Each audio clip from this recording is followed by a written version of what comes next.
గత 5 సంవత్సరాల నుంచి విద్యుత్ శాంక్షన్ అయింది, ప్రొసీడింగ్ తీసుకున్నామని పేపర్ల కాడికి చూపెడుతున్నారు. గత పోయిన ప్రభుత్వం అదే ఇబ్బంది పెట్టింది, ఇప్పుడు వచ్చిన ప్రభుత్వం అదే చేస్తుంది.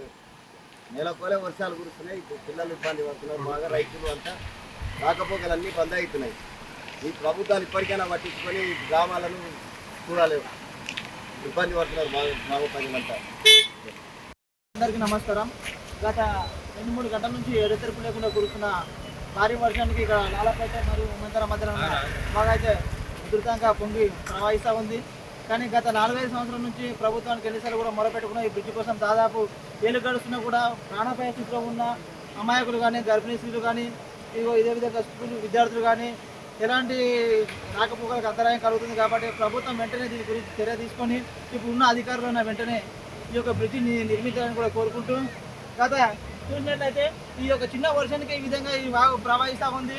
ఇంకా రాను ముందు ఉన్న వర్షాకాలాలకు ఏ విధంగా ఉంటుందో మీరు ఈ విధంగా అర్థం చేసుకొని మేము మొరపెట్టుకున్నది ఏంటంటే ఈ షాద్నగర్ ఎమ్మెల్యే వీరపల్లి శంకర్ గారికి మేము తక్షణమే ఈ యొక్క బ్రిడ్జిని శాంక్షన్ చేసి మా యొక్క 2 గ్రామాలకు అంతరాయం 2-3 గంటల నుంచి వర్షానికి ప్రజలు తీవ్ర ఇబ్బంది పడుతూ ఉన్నారు. స్కూల్ టీచర్లు కానీ, స్కూల్ బస్సు కానీ, పొలాలకు వెళ్ళే రైతులు కానీ చాలా ఇబ్బందితో బాధపడుతున్నారు. కాబట్టి ప్రభుత్వం వెంటనే ఈ విషయం పైన చొరవ తీసుకొని ఈ యొక్క 2 గ్రామాలకు కూడా బ్రిడ్జి శాంక్షన్ చేసి మా యొక్క గ్రామాలను అభివృద్ధి చేస్తారని కోరుకుంటూ తెలుస్తున్నాను.